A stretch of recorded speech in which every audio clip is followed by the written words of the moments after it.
Bolo VNR and Lisa bring up something very, very important, you know.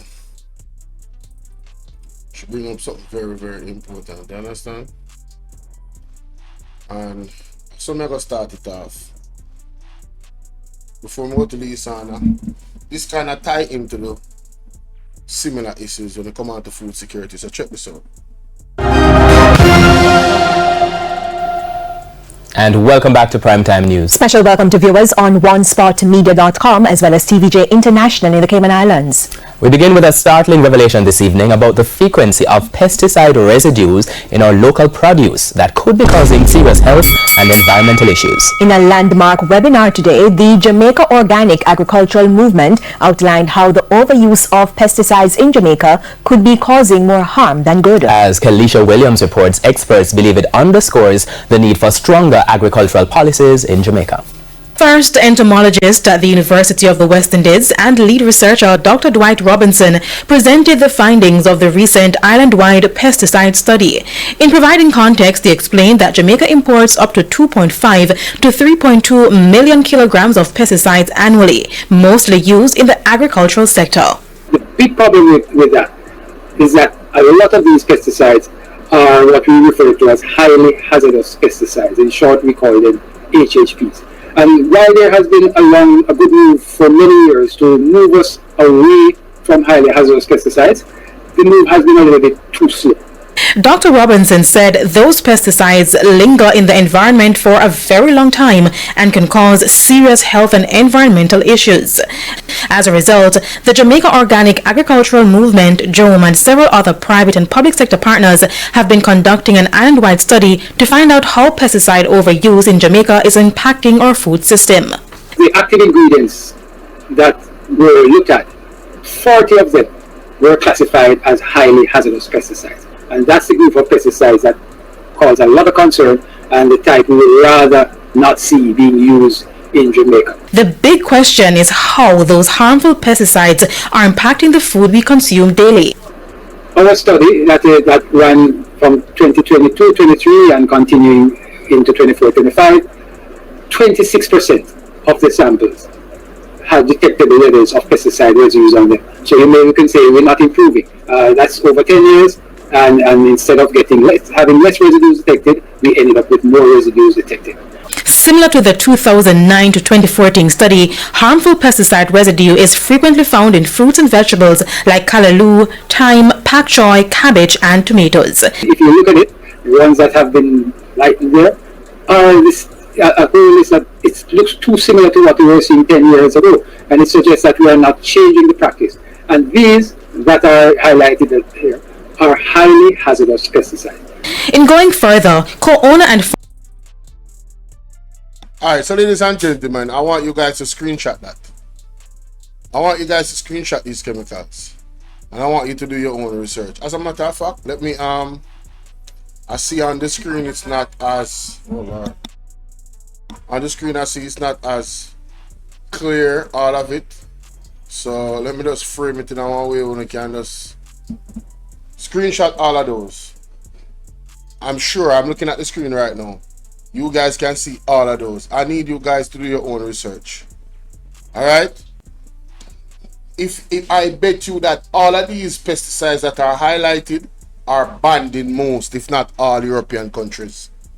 But we in Jamaica, for some reason, is dragging our foot in terms of protecting our citizens.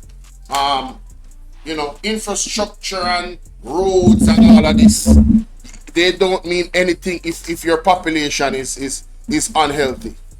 We cannot enjoy none of it. even if everybody was prosperous.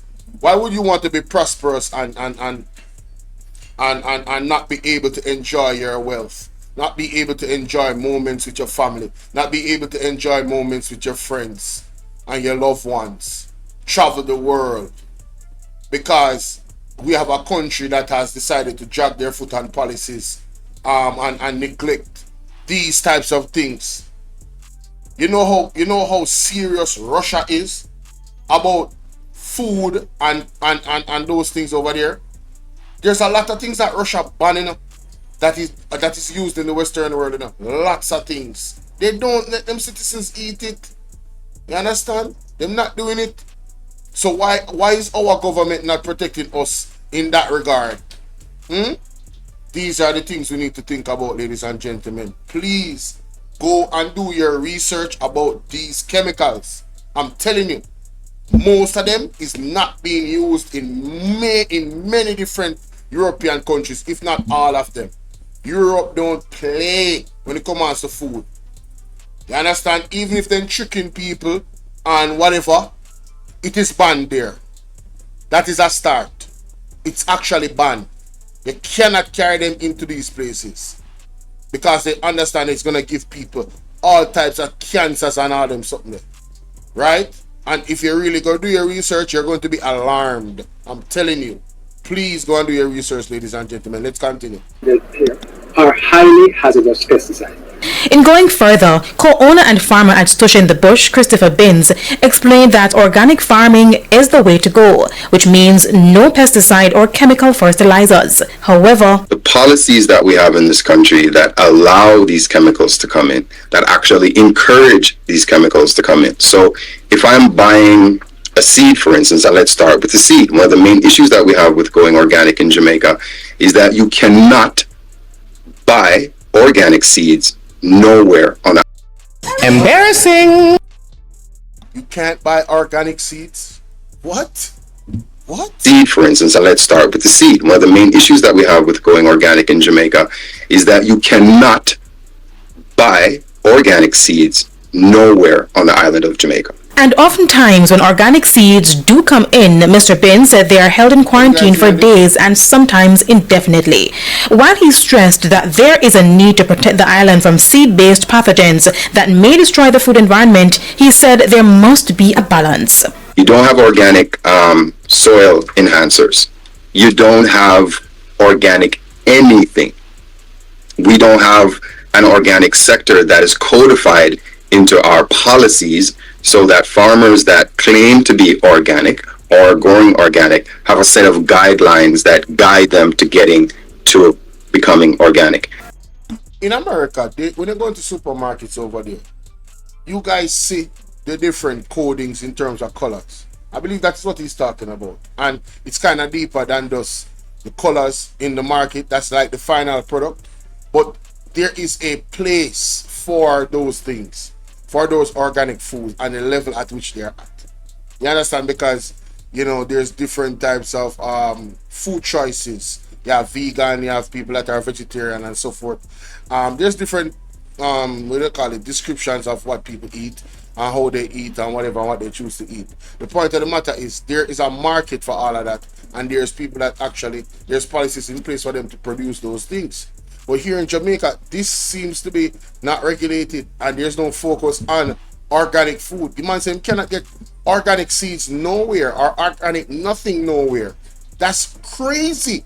Jamaica should be the most organic country in the world. Listen, we have Singapore that everybody is like, Singapore took their blueprint from Jamaica. I know Singapore is the lead organic exporter of food in the world, and I'm here saying, why is Jamaica not the lead organic exporter of food in the world? Singapore is the side of St. Thomas. We have so much arable lands that we can use to actually do farming, and it's the audacity of the Prime Minister to be at the agricultural poultry farm thing, talking about we need to focus more on agriculture, when the reality is for 9 years they haven't been doing nothing. They haven't been growing the agricultural sector, and you're telling me now that there's no organic food. Man, what the hell is going on, man? What can go on? It's crazy. What can go so that farmers that claim to be organic or growing organic have a set of guidelines that guide them to getting to becoming organic. Which is why he believes there needs to be policy changes to make it easier for farmers to grow organically and get access to the right resources to protect their crops without using harmful pesticides. It is hoped that when the study is completed, the findings will be used to implement those policy changes, among others. Kelisha Williams. So people, that's the first thing I want to show you, because food security is a hell of a thing, innit? Alright, You know, I'm gonna do it this way. HANNA. US dollars in chicken neck and back is what we import to Jamaica annually. 13 million US dollars in beef offals. That's like the liver and the kidney. Beef trimmings is 16 million US. And then rice is 84 million US dollars. And so you might be asking, Lisa, why do you import so much US dollars worth of animal and rice? Well, it's simply because Jamaicans cannot afford to buy chicken, beef, or fish to feed their families. So they must resort to the parts of the animals, the cuts and the trimmings. Embarrassing!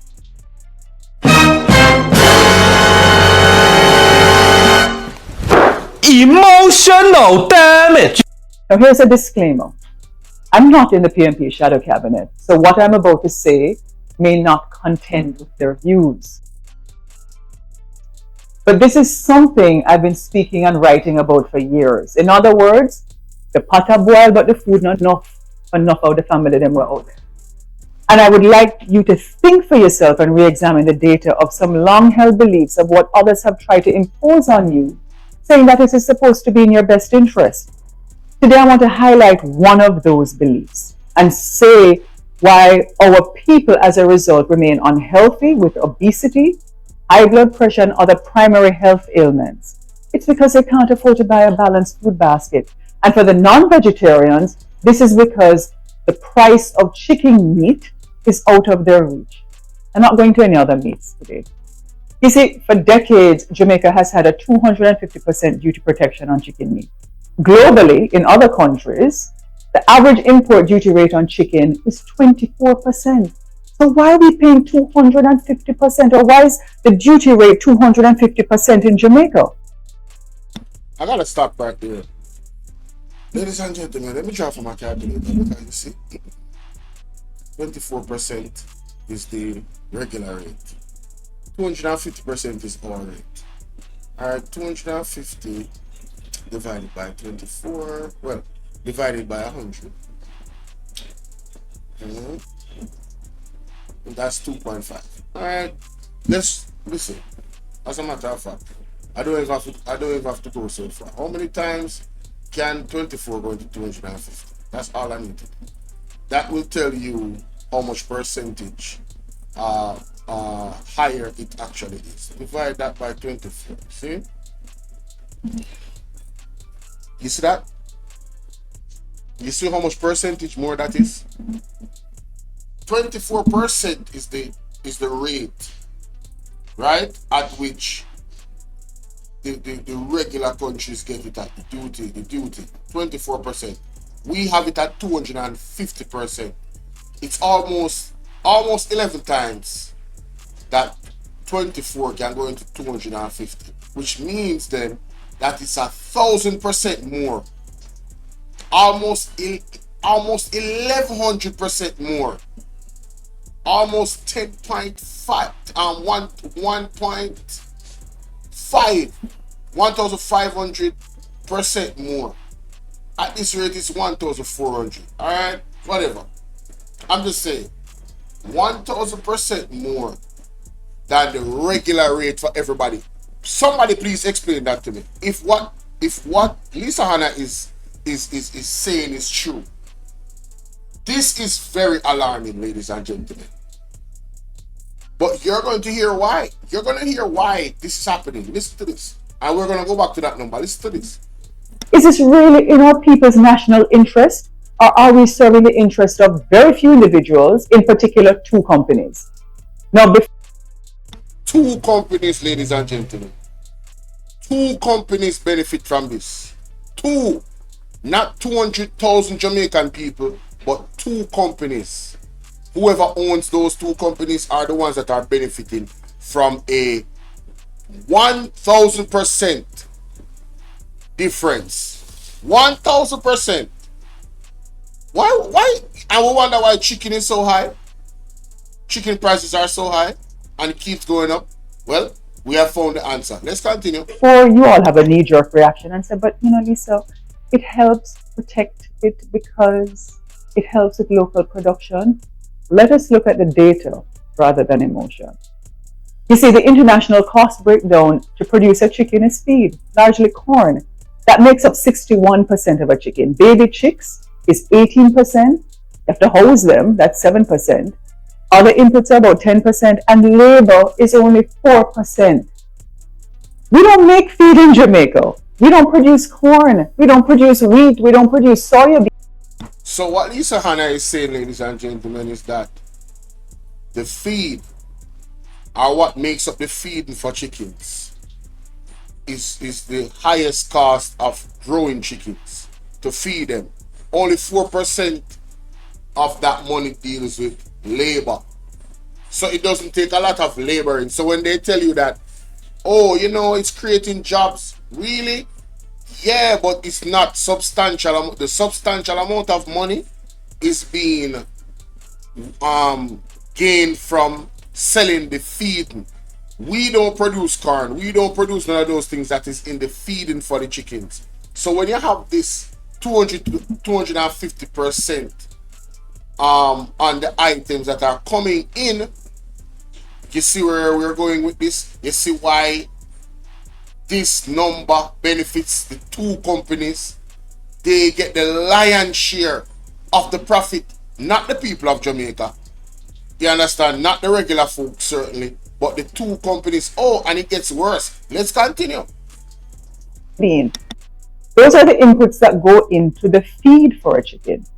So what we refer to as feed mills in Jamaica are largely big silos and a mixer that blend up everything together, these imported inputs, and that goes into the final product, much in the same way that a mason, you see, mix up concrete, which are sandstone, cement, and water. But at least in concrete, all of those inputs are produced in Jamaica. So the local feed is totally, for chicken, is actually totally imported. So in effect, the local Jamaican direct cost input of chicken is less than 10%. Therefore, I really challenge the logic of providing excessive duty protections to any product with a local input that is less than 10%. I've been saying it for years. All of the inputs in animal feed are traded as commodities in the marketplace globally. And like oil, that price fluctuates in keeping with the laws of supply and demand. I bet you can't tell me how much corn has come down over the last 2 years. The price of corn has fallen from $801 in April 2022 to less than $392.50 today. Check it for yourself on tradingeconomics.com. You see, on straight mathematical terms, with that kind of 50% reduction in the cost of feed, which represents 61% of the cost input of a chicken, our chicken prices should have gone down by at least 30%. But guess what? They went up. So you see, the 250%, it is monopolizing the price of chicken and keeping it high. That is what she's telling me. Even though corn has gone down and all these inputs that are in the chicken feed, we pay more for chicken because of what is happening with those two companies. Mark Golden, sir, we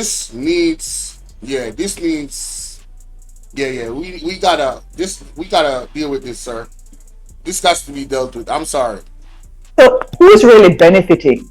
Certainly not the Jamaican people whose citizens find it hard to afford a whole chicken for dinner on a daily basis. Certainly not the workers at the factory whose pay remains much the same, and certainly not the Jamaican economy, as there's been very little growth in the agricultural sector generally for years. Did you know that if you apply for a permit to import a container load of chicken in any form, back parts, breast, wing, thigh, whatever, the Ministry of Agriculture first refers the matter to the two chicken monopoly producers to find out if they have any objections? Pardon me? Beg your pardon? Wait a minute. What? What did you say? Hey, bro, come on now, dog. Come on, man. What? Bro, what are you talking about, man? What the hell? Oh my God, no way, yeah.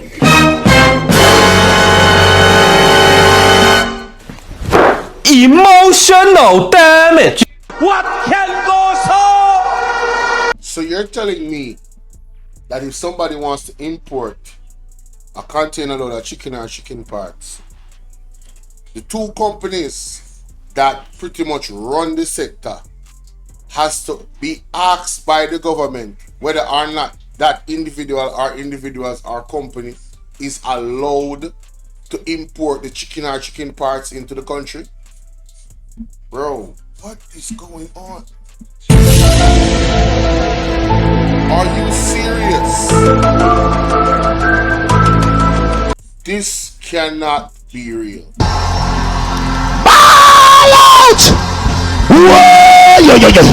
We need help, Jesus. Jamaica need help. Shift the parliament. Shift the election. Shift everything. Remove them out there. Take out the cockroach. Take out the thief. Take out the criminal them. Take out the thief them. Take out the murderer them. Take out the gang leader them. Out of parliament. Take them out. From Portland. Take them out. I hear Portland. Me I go to Portland. Why me I travel to Portland? Take out somebody. Man or woman. You cannot make this up, bro. Tell them to challenge me on this. And she said, tell them to challenge her on it. So she knows what she's talking about. Damn. What do you think will be their response? With that kind of system in place, there's effectively no real competition in the marketplace. As a matter of fact, there's no marketplace. You pay what the two local monopolies decide you should pay. Wow. And since it is so obvious, you'll wonder, well, why is this backward policy been allowed to continue for decades? Yes. Well, the false fallacy is that we're saving the livelihood of 30,000 small farmers. But is this really true? And maybe after this video, you'll find them finding farmers who said, no, we've benefited, etc. But ask yourself if it is really true. Is it really true?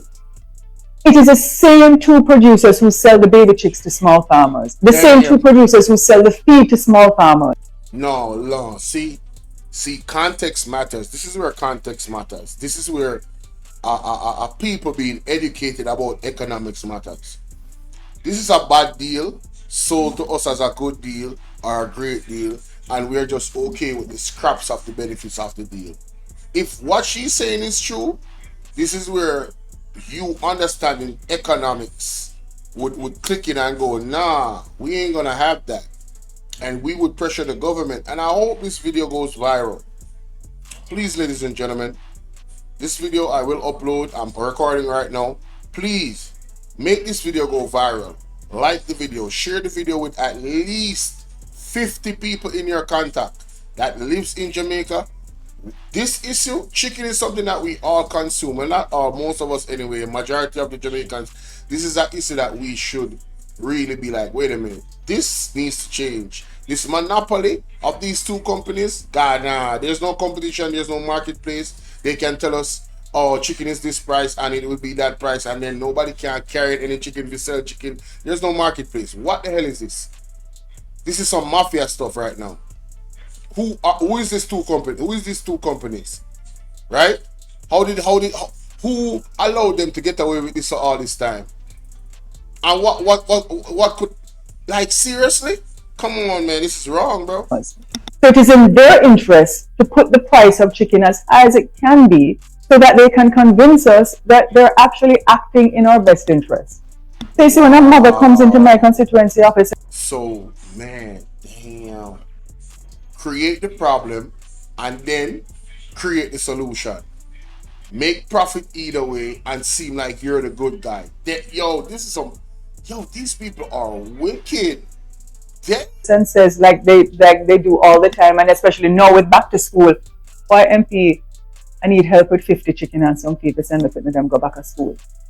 Either the state or me will actually purchase the chickens or the feed.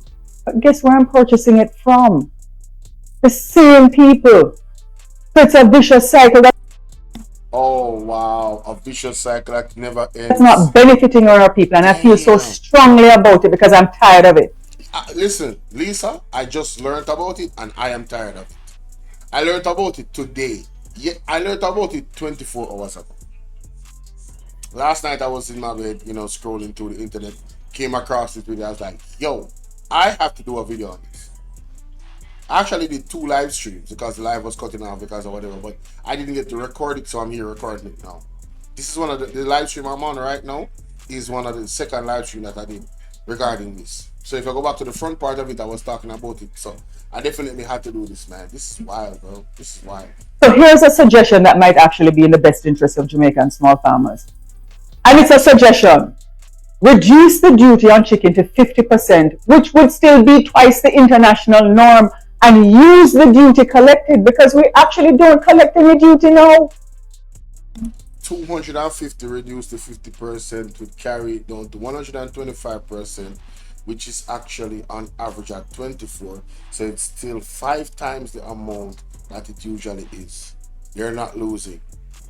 Damn.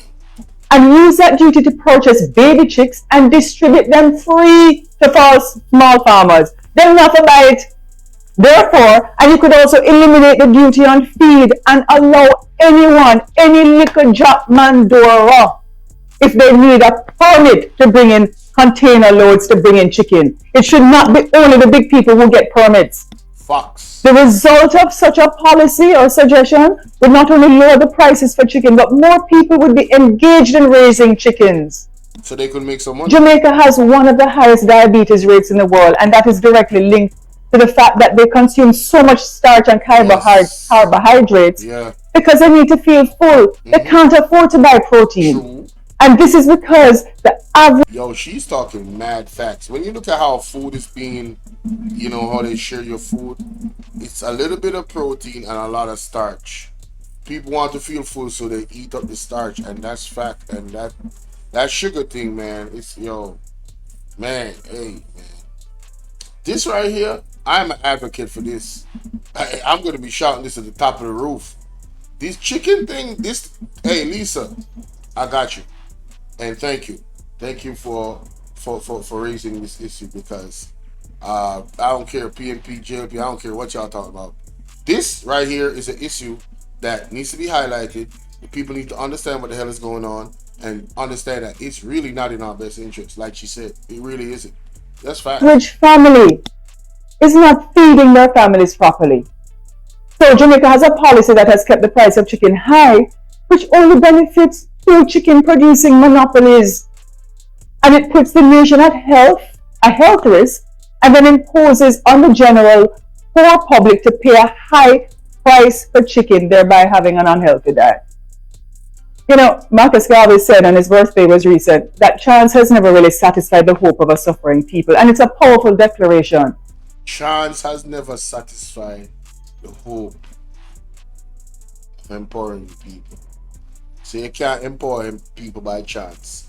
It has to be purposeful. Because it means that to change ourselves positively and indeed the lives of the oppressed, we need to have deliberate purpose of effecting change. Not to tinker along and hope that things will fix themselves. That is a foolhardy approach and quite frankly timid. Hey, Mark Golding and the PMP. When you go in a power, I want you guys to be bold in affecting change, not timid. Positive change for the people of Jamaica. We are at a place right now in the world where we are so far behind as a country. We need to make sure that we are not timid. With the help of the Most High, I'm telling you, we need to make sure that we are bold, like Ibrahim Traore, bold. I've bemoaned over the years that it's probably easier to buy a politician than to become one. So no, look, let's make everyone benefit, not only those with deep pockets. And I've been saying this for years. Let us re-examine our policies for Jamaicans to actually be able to afford healthy food, especially protein. It's time that we re-examine the duty protections that we have on chicken meat. Facts. $23 million in chicken neck and back is what we import to Jamaica annually. $23 million in chicken neck and back annually. $13 million on beef. beef trimming 16 million, rice 84 million. Mighty God. Chicken neck, chicken back, beef trimmings, and rice. Add that up. Jesus. Over 125 million dollars. Over 125, 130 million dollar. 30 million. Damn, man. No, ladies and gentlemen, I came across this article. The irony. After, saying I was good. This is what really sparked me to remember that, yo, you know what? I need to check out Lisa Hannah's video and do it. No chicken business. Jamaica poultry sector powers 310 billion economic engine.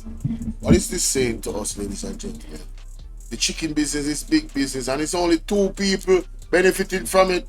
The Jamaica poultry industry is generating far more economic value than previously documented, some 309.6 billion, according to new research commissioned by the Caribbean Poultry Association, CPA, and carried out by EY Services, formerly Ernst and Young. The findings were presented by Christopher Zambrano, managing partner of Caribbean Strategy and Transition at EY Barbados, during a CPA's 8th International Technical Symposium at the Jamaica Pegasus Hotel in Kingston. The 2 events held May 13 to May 14 gathered close to 300 regional players under the theme Beyond Farming, the True Impact of Poultry. What the study uncovered was the sector, whose reach extends far beyond feed mills and broiler houses. It touches every aspect of Jamaican economy, from the employment and the utilities to advertising, insurance, and tax revenue. We estimate that the poultry industry supports nearly 392,000 people through direct and indirect induced activity. Zambrana told the audience wages total $62.6 billion, and broader economic linkages took the figure up to 310 billion. Now, ladies and gentlemen, you look at that and you say wages up to 310 billion. I want you to think about what the persons are actually making. That actually is the 2 monopolies. If they are paying out $310 billion, can you fathom how much money is going in their pockets? That is the first thing. Now, let us do the math. 392,000 people on estimate, right? $62.6 billion. Let's do the math, shall we? $62.6 billion. One more zero. $62.6 billion divided by $392,000. Wait a minute, go back a little. No, well, 392,000 people. Alright, so on average, ladies and gentlemen, we're looking at $159,693 per person, which it wouldn't really go to that, but if that would be the case, then that would be yearly, right? That would be yearly. And if we're going to say that is yearly, and I could be corrected, somebody can correct me, but I'm just doing my estimates here. That's $13,307 a month. Yeah, that's crazy. Yeah, that's crazy. Let me try that again. Yeah, let's look at the history. Nah, hold up. Wait. What? So they like work like sometimes? Is that it? Is that it? It's like they work sometimes? Cause it's right here. Oh, my bad. It's right there. So I divided the money to this. So each person would get 159,000. So they probably work 2-3 days, you know, a week. So that's what we're looking at for the month, on average. Is it possible that people are getting less? Wow. All right. So that's the minimum. That's the minimum. That is the minimum. So we're gonna give them that. That's the minimum, right? Let's look at the maximum. $310 billion. That really kind of, you know, $310 billion dollars, right? $310 billion divided by 392,000. Right? So boom, that's that's what? 790,000. Not even $1 million. Damn, I thought it would, you know, I thought it would reach like $1 million. So that's not even $1 million. That's crazy. So on average for the year, 12 months, you're looking at $65,000 for the month. So between $13,000 and $65,000 a month, you know, people that work in the poultry area can gain. All right, so there you have it. That's not I get it, it's jobs, but you know, people can still get those jobs if they was to unmonopolize the industry. You understand what people are going to want to eat chicken anyway. But the fact that only 2 persons at the top is making the bulk of the money, what about 4,000? What about 4,000 Jamaicans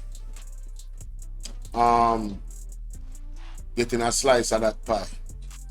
Well, again, we don't even know what the pie is in terms of the people at the top, right? Because this is just salary. They're just talking about salary here. How much money has the two companies actually made? You understand? All right, so let us say the company made 3 times this amount, or 2.5 times the $310 billion after all expenses paid. Let's say they almost gained $1 trillion.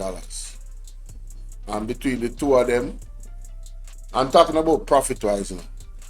Say that they almost gained $1 trillion. $900 billion is the profit. We're gonna use that as an estimate. All right, so 900 billion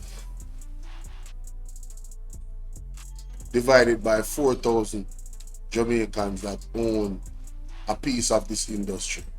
Spread it across 4,000 Jamaicans. That's $225 million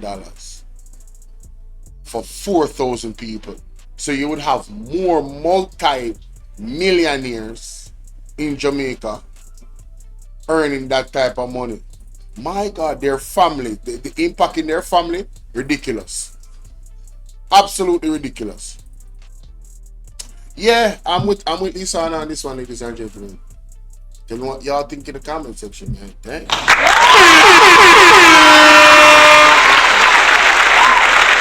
I'm with Lisa on this one. Those numbers are staggering.